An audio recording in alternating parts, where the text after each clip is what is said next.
In November 1904, Theodore Roosevelt took the presidency for a second term, ready to reform industry and protect the public good. As small business gave way to huge corporations, the public was taking a closer look at the freedom of industries and the consequences of a completely free market. Meanwhile, Upton Sinclair was uncovering the true nature of the food that was being processed for families across America, while conducting research on the working conditions of laborers in the Chicago meatpacking factories. In a little over a month, the world would learn of the tubercular meat, the piles of rat droppings, and the hordes of chemicals that found their way into Chicago products and into the mouths of the populace. Upton Sinclair's The Jungle was a remarkable novel that, through straightforward prose and powerful images, informed the nation of the abuses occurring in the Chicago slaughterhouses. The Jungle served as a cautionary tale of the dangers of a completely free market. The incredible public outcry over The Jungle, coupled with the reforming environment of the Progressive era, served as a turning point in the way the government dealt with food regulation. Upton Sinclair was an active author with a prolific output of novels. He began his writing career by selling small articles to magazines and later wrote Manassas, a trilogy about the Civil War requiring months of research. Because of his experience writing detailed novels, he was well prepared when, in 1904, the socialist publication Appeal to Reason asked him to write a novel about labor in large industries. Sinclair, an enthusiastic idealist who wanted the world to hear about the miracles of socialism, eagerly accepted.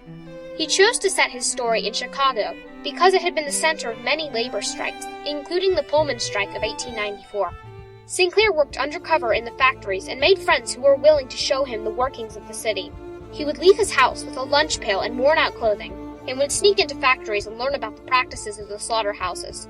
He wanted to jerk the public out of its ignorance with a haunting description of a world where the rich had power over all others.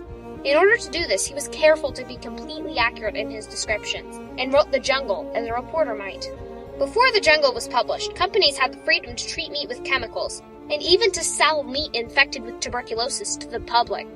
There was little to no regulation, allowing companies complete control of the products they sold. Sinclair used vivid description in The Jungle that horrified audiences and made the public aware of the abuses of the meatpackers. It was too dark in these storage places to see well, but a man could run his hand over these piles of meat and sweep off handfuls of the dried dung of rats. For it was the custom, as they found, whenever meat was so spoiled that it could not be used for anything else, either to can it or else chop it up into sausage. Details like these came from careful research, allowing Sinclair to provide graphic coverage of slaughterhouse conditions that would turn the tide of public opinion on the relationship between government and industry. Not everyone saw The Jungle as a wonderful work. One review stated, "The impression left on readers' minds by the descriptive part of his book are unsatisfactory. His pictures are not convincing." Another stated, "The author of The Jungle has always been considered a propagandist." Many felt that the socialist appeals were too obvious and were out of place in a novel. Theodore Roosevelt himself was skeptical of works written by reformers like Sinclair, calling them muckrakers, referring to their focus on the ills of society and disregard for the good things that were accomplished. Even before the publication of The Jungle, newspapers and events in communities made the public aware of the problems with huge corporations. Before the mid-19th century, most companies were local, family-owned businesses, and there was no great need for regulation.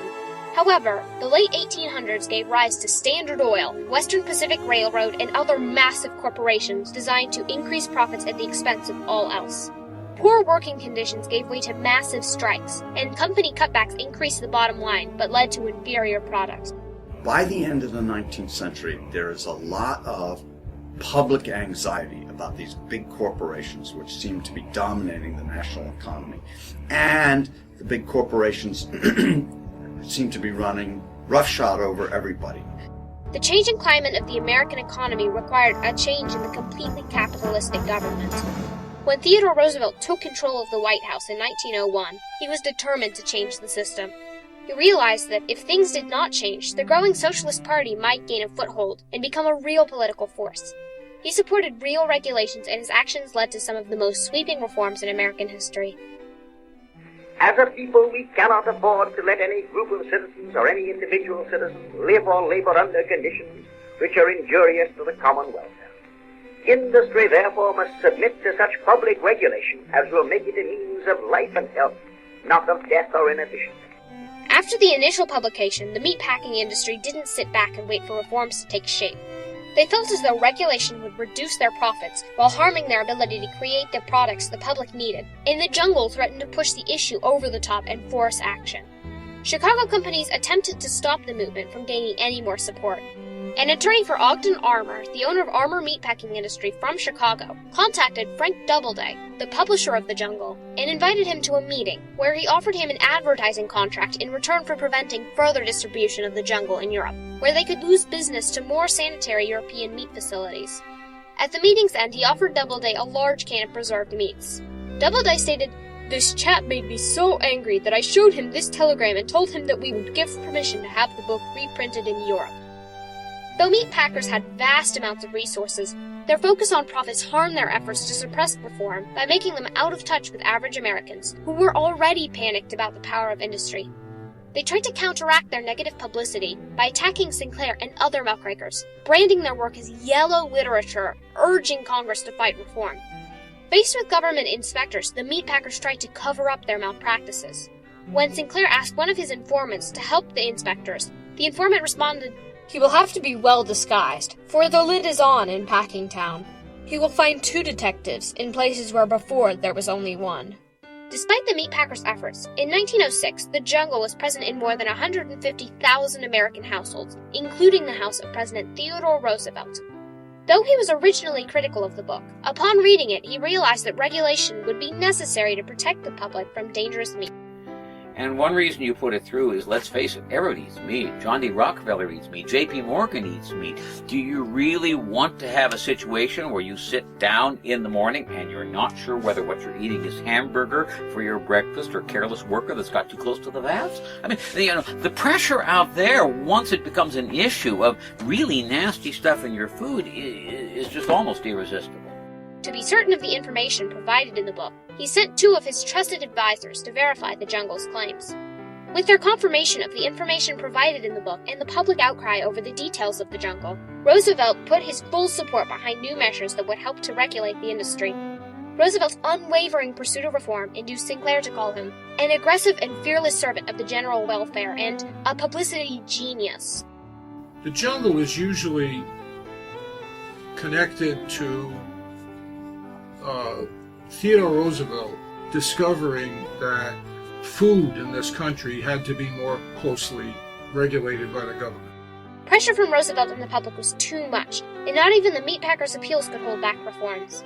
What the real story is, you got a lot of meat packers who are willing to take this bill, not because they like it, but because they know they're going to get something, and they'd rather get something that isn't cursed. Soon after, the Pure Food and Drug Act and the Meat Inspection Act passed.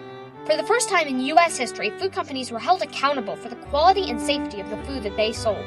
These acts were followed by more reforms, later including the expansion of the Food and Drug Administration, originally founded as the Bureau of Chemistry by Harvey Washington Wiley. The Jungle served as the tipping point for all of Wiley's hard work by supporting the creation of the FDA. These reforms forced industry to clean up their facilities, advertise their products honestly, and properly dispose of diseased meat, protecting the public from dangerous food products, and even paving the way for new reforms in different industries, such as drug and home care products. Without Sinclair's book and the pressure it put on the president, these reforms may have been greatly delayed, or may never have been instigated. Though industry may still attempt to cut corners by compromising safety, because of the Jungle and the regulations it sparked, we can now buy our family's dinner and have some guarantee of the quality and safety of our food. The Jungle was a masterpiece of investigative journalism that showed the American public the abuses of the food industry. Without its vivid descriptions and Sinclair's continued efforts supporting reform, change may have been long delayed. The public and the government were poised for new regulations of the meatpacking companies, and the Jungle served as the tipping point that created enough public awareness and support to finally instigate the changes that were necessary to protect the public. The fact that Sinclair published The Jungle in the Progressive Era and used explicit details that captured the public's imagination made it a turning point in the way that the government dealt with food regulation. Well, sir, it put the president in a terrible stew. Titty was toying with a light breakfast and idly turning over the pages of the new book with both hands. Suddenly he rose from the table and cried, "I'm poisoned!" began throwing sausages out of the window.